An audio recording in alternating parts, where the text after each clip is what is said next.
بلکہ برتن صاف بھی کر دے، انہیں دھو بھی دے، بلکہ اس سے تھوڑا سا آگے بڑھے، تھوڑا سا کچن صاف کر دو۔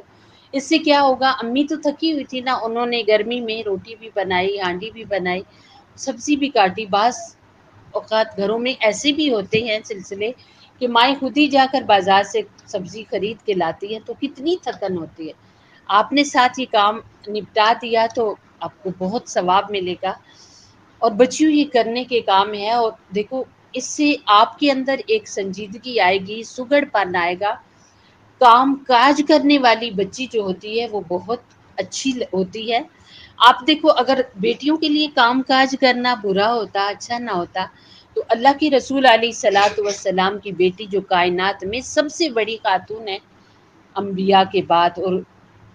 اتنی بڑی عورت ہیں حضرت فاطمہ الزہرا، جنہیں جنتی عورتوں کا سردار کہا گیا ہے، اگر کام کاج کرنا بری چیز ہوتی، ٹھیک نہ ہوتا،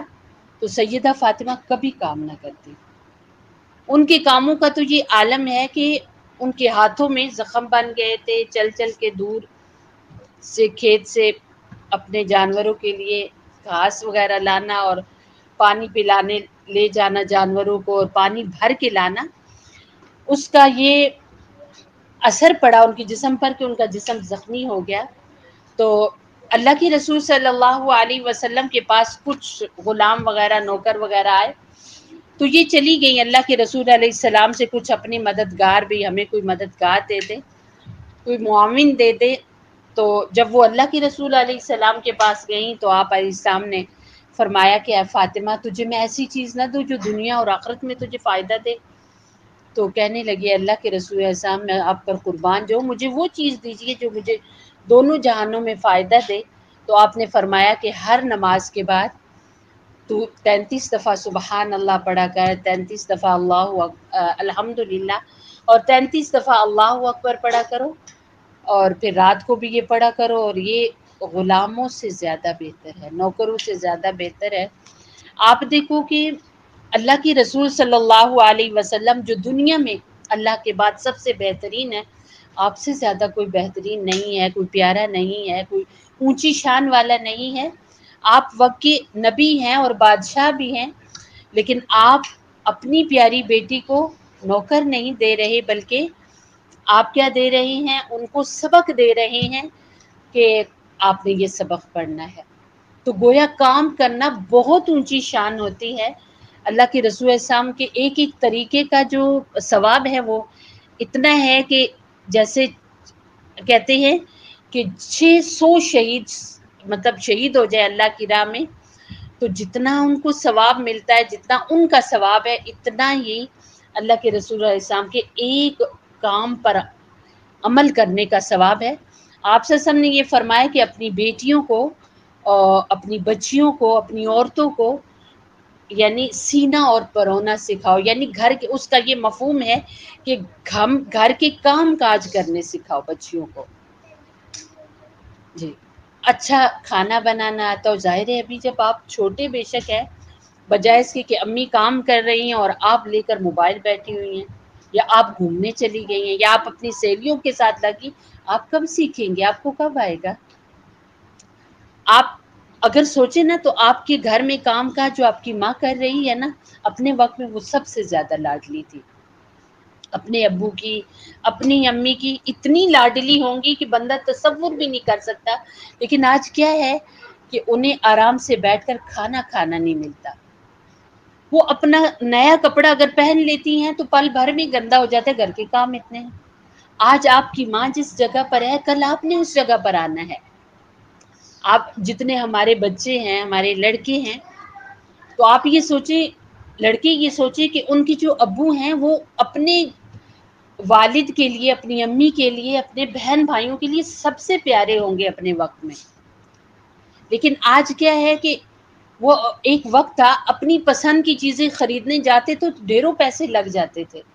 اتنی چیزیں خرید کے لاتے تھے، لیکن آج عید پر بھی وہ اپنے کپڑے نہیں لے پاتے۔ اور ایک لڑکے کو کل اسی جگہ پر آنا ہے، والد کی جگہ پر، ایک لڑکی کو اپنی ماں کی جگہ پر آنا ہے، تو عادت نہ ہوگی تو کیا بنے گا؟ اور عادت نہیں ہوگی تو 24 گھنٹے کام کریں گے ختم پھر بھی نہیں ہوگا، لیکن عادت ہوگی تو آپ کا آدھے گھنٹے کا کام آپ صرف 10 سے 15 منٹ کے اندر کر کے فارغ ہو جائیں گے اور پھر سارا دن فارغ رہیں گے۔ آج ماں باپ کی دعائیں لو، ماں باپ کی تکلیفوں کو آپ دور کرو، ان کی مشکلوں کو آسانیوں میں بدلو، آپ دیکھنا اللہ پاک اتنا راضی ہوں گے کہ دونوں جہانوں کی مشکلیں اور آپ لوگوں کی اللہ دور کرے گا، کیونکہ نبی صلی اللہ علیہ وسلم کا ایک ایک فرمان بہت اونچا ہے، بہت شان والا ہے۔ آپ نے فرمایا کہ جس انسان نے بھی کسی کی دنیاوی تکلیف دور کی، اللہ رب العزت اس کی آخرت کی تکلیف دور کرے گا۔ آپ لوگ پڑھنے آتے ہیں یہاں پر بھی، آپ اسکول میں بھی جاتے ہیں، دیکھیے ہر استاذ یہ چاہتا ہے کہ اس کے پاس پڑھنے والی بچی یا بچہ بہت لائق ہو، بہت اچھا پڑھنے والا ہو۔ اگر آپ کو اچھا نہیں یاد ہوگا تو پھر استاد کو تکلیف ہوتی ہے اس چیز کی، اس کا ادارہ، اس کی کوئی اچھی باہر اس ادارے کی کوئی رپورٹ اچھی نہیں ہوتی، وہ ادارہ کوئی اچھا نہیں ہوتا جس کے پڑھنے والے اچھے لائق فائق نہیں ہوتے، تو استاد کو تکلیف ہو رہی ہے نا، تو اساتذہ سے تکلیف کو دور کرے، آپ اپنا وقت پڑھائی پر لگائے، اچھے سے محنت کر کے یاد کریں، تو کیا ہوگا کل آپ ایک بہترین پڑھنے والے ہوں گے۔ آج قرآن پاک اگر پڑھ رہے ہیں تو آپ کو اتنا اچھا یاد ہوگا، آپ جائے نماز پہ کھڑے ہوں گے تب آپ بڑا اچھا پڑھ رہے ہیں، آپ کسی محفل میں جا کر سنانے کے لیے بیٹھے تب بہت اچھا پڑھ رہے ہیں، یہ تب بھی پڑھ پائیں گے نا۔ یا کسی نے آپ سے کوئی مسئلہ پوچھ لیا، بھی آپ نے اتنا عرصہ تو مدرسے میں پڑھا ہے، آپ یہ مسئلہ بتائیں، تو تبھی آپ بتا سکیں گے نا جب آج اچھے سے یاد کریں گے۔ اور خاص کر کے یہ شروع سے میں آپ لوگوں کو یہ بات بتا رہی ہوں، اور آج الحمدللہ ہماری تقریباً 40 حدیثیں پوری ہو گئی ہیں۔ شروع سے میں آپ لوگوں کو یہ بات بتا رہی ہوں کہ ڈیلی کا جو سبق ہے، روز کا سبق ہے، اس کو ہی اگر آپ لوگ یاد کر لیں گے تو انشاءاللہ العزیز، دیکھو 40 احادیث اور 40 واقعات آپ کو یاد ہو جانے تھے، اور کتنا یہ علم اکٹھا ہو گیا، کتنا علم اکٹھا ہو گیا۔ پر جو انسان محنت نہ کرے، جو پڑھے نہیں، تو اس کے لیے کیا ہے، کیا کوئی دوسرا کر سکتا ہے؟ جیسے آپ کو شوق ہے کہ ہر کھانا جو آپ کی پسند کا بنا ہے آپ وہ زیادہ سے زیادہ کھا لیں، وقت پہ کھا لیں، اور چاہے آپ کا اٹھنے کو نہیں بھی دل کر رہا، آپ لوگ جاتے ہو اور کچن سے لے کے آتے ہو، بالکل ایسے ہی یہ بھی آپ کی روح کی غذا ہے، آپ کی تعلیم اور آپ کا علم، اسے بھی زیادہ سے زیادہ محنت سے یاد کرو۔ یہی والی جو یہ حدیث ہے کہ جو انسان دنیا کی کسی کے دنیاوی تکلیف کو دور کرتا ہے، اللہ تعالیٰ اس کی آخرت کی تکلیفوں کو دور کرے گا۔ ان میں سے ایک واقعہ ہے کہ ایک نیک بادشاہ تھا، رات کو وہ اپنا حلیہ بدل کر چکر لگایا کرتا تھا تاکہ اسے لوگوں کی اصلی حالت معلوم ہو اور تاکہ وہ لوگوں کی تکلیفیں برداشت کر سکے۔ یاد رکھو، ایسے نیک انسان، ایسے نیک بادشاہ جبھی لوگوں کو ملتے ہیں جب لوگ بھی بہت نیک ہوں، لوگ بھی بہت اچھے ہوں، لوگوں کا تعلق بھی اللہ تعالیٰ سے بہت زیادہ جڑا ہوا ہو، تب ایسے لوگ ملتے ہیں جو راتوں کو اٹھ کر جنہیں نیند ہی نہیں آتی اٹھ کر چیک کرتے ہوں کہ کون پریشان ہے۔ آج تو کتنا آسانیوں کا دور ہے، لوگ کالے کر کے اپنے حاکموں کو اپنی تکلیفیں بتاتے ہیں تو وہ کہتے ہیں ہمارے پاس کیا ہے، محنت کرو نا، آپ کی تکلیف دور ہو جائے گی۔ بادشاہوں کو پتہ ہی نہیں ہے کہ عوام کس حال میں ہے، ایون کہ عوام کا یہاں تک حال خراب ہو جاتا ہے کہ وہ فقر و فاقہ اور غربت سے تنگ آ کر خودکشی کر رہے ہیں،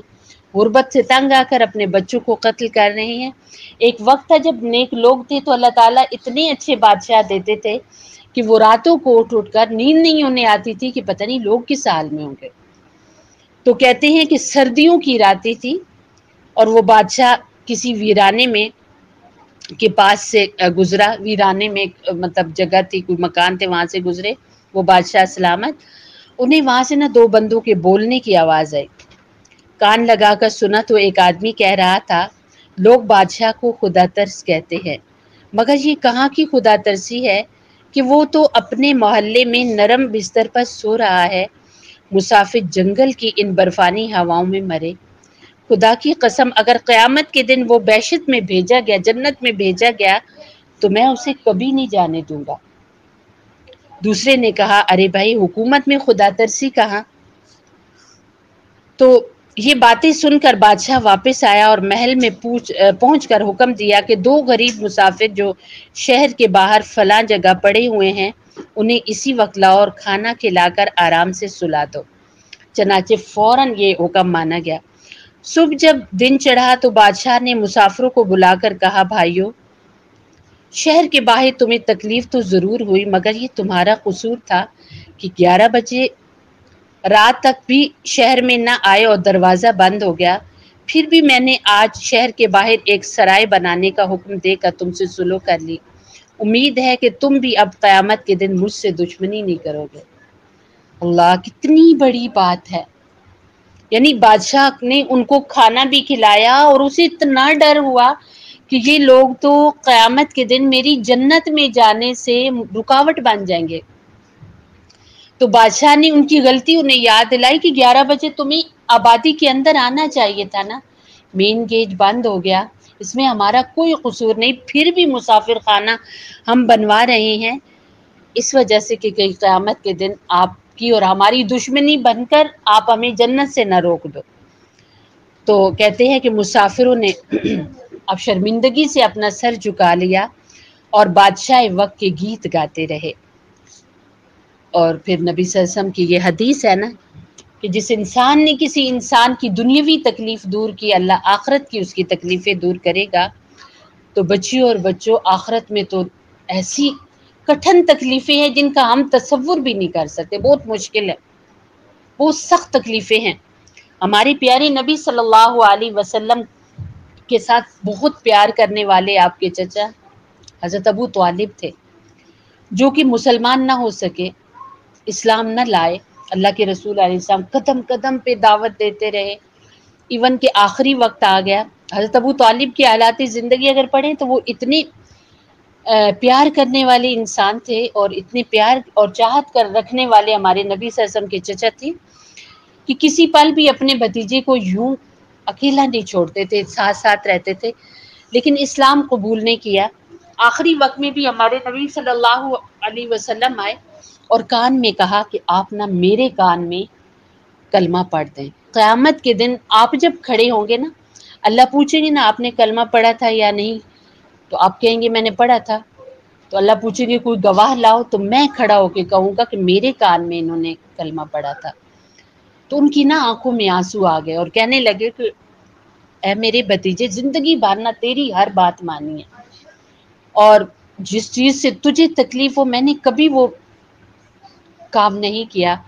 پر یہ آج تیری میں بات نہیں مان سکتا، میں اسی طرح اس دنیا سے جا رہا ہوں۔ اور پھر وہ یوں ہی فوت ہو گئے اور کلمہ نہیں پڑھا۔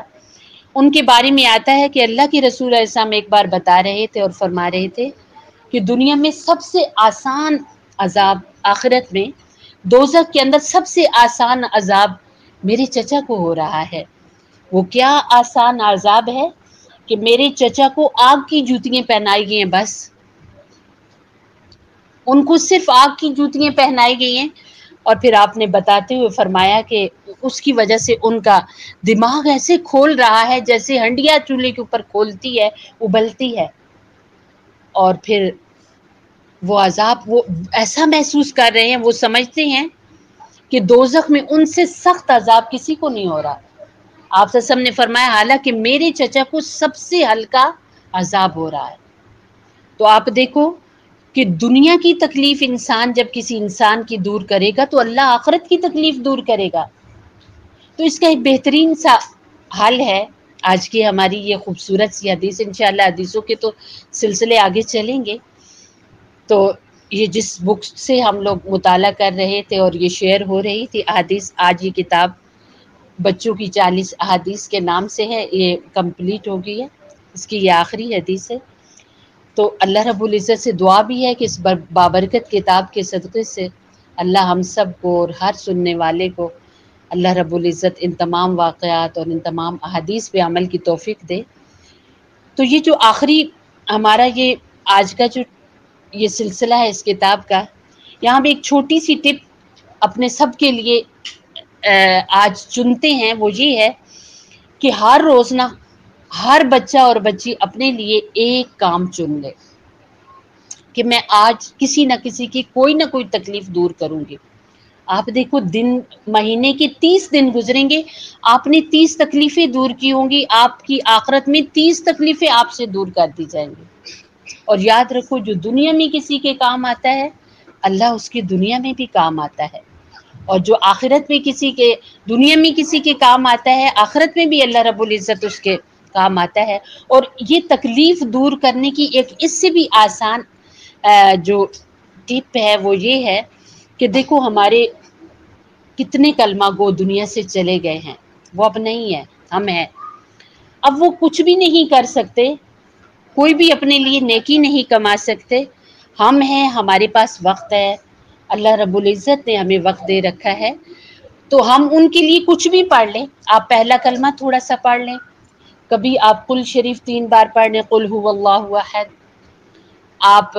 تیسرا کلمہ کچھ بھی پڑھ لیں، تھوڑا سا آپ قرآن پاک پڑھ رہے ہو، تھوڑی سی کچھ آیات ان کی سال ثواب کے لیے پڑھ لیں، ہو سکتا ہے وہ آخرت میں اپنی کسی دنیا کی گناہ کی وجہ سے تکلیف میں مبتلا ہوں اور آپ نے پڑھ کر ان کو بخشا تو اللہ تعالیٰ ان کی تکلیف کو دور کر دے گا۔ اگر آپ کو ظاہری ایسے نہیں کام ملتے، نہیں نظر آ رہے کہ آپ نے کس طریقے سے اپنی روٹین بنانی ہے کہ لوگوں کی تکلیفیں، اپنوں کی تکلیفیں، اپنے جسم کی تکلیفیں ہم دور کریں تاکہ اللہ تعالیٰ ہمیں ہماری دونوں جہانوں کی تکلیفیں دور کرے، اگر یہ سمجھ نہیں آتا تو جانے والوں کے لیے ڈیلی اپنی روٹین میں رکھے کہ ہم کچھ نہ کچھ ان کو گفٹ کریں گے۔ اور خاص کر کے جو بچے قبرستان کے پاس سے گزرتے ہیں، یہ تو بالکل ساتھ ہے، وہاں سے گزرتے ہوئے باتیں کرتے مت جاؤ، ان قبروں کو دیکھو، کبھی ایک وقت ایسا تھا کہ وہ بھی آپ ہی کی طرح تھے، ہم سب کی طرح تھے، باتیں کرتے تھے، وہ بھی کبھی اس قبرستان کے پاس سے گزرتے ہوں گے، وہ بھی دیکھتے ہوں گے، لیکن آج وہ وہاں سو گئے ہیں اور پتہ نہیں ان کے وہاں کیا حالت ہے۔ تو آپ وہاں سے گزرتے ہوئے گپ شپ لگاتے ہوئے نہیں، کچھ نہ کچھ ان کو گفٹ دے کے جاؤ، کچھ نہ کچھ پڑھائی کرو، کچھ نہ کچھ دے کے گزرو، تو آپ کا یہ دینا ان کی تکلیفوں کو دور کرے گا۔ اور الحمدللہ اگر تکلیفوں میں وہ یہ نہیں ہے تو ان کے اعمال میں اضافہ ہوگا، ان کے درجوں میں اضافہ ہوگا، تو وہ آپ کے لیے وہاں سے دعائیں کریں گے تو کتنا ثواب ملے گا۔ تو تمام بچے اور بچیوں نے یہ آج سے تہیہ کرنا ہے کہ یہ جو ہم نے ہر حدیث ہی بہت خوبصورت ہے، پر آج کا جو ہمارا سبق تھا اس میں جو حدیث تھی کہ اللہ کے رسول علیہ الصلاۃ والسلام کا فرمان تھا کہ جو انسان کسی انسان کی دنیا کی تکلیف دور کرے گا اللہ پاک اس کی آخرت کی تکلیفیں دور کرے گا، تو ہم نے زندہ اور مردہ سب کی تکلیفوں کو دور کرنا ہے۔ اللہ رب العزت سے جڑنے کے لیے کیا دعا ہے؟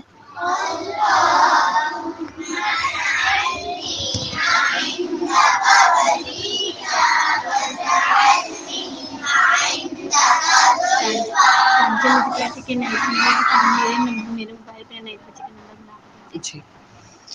اور نبی صلی اللہ علیہ وسلم سے جڑنے کے لیے کون سا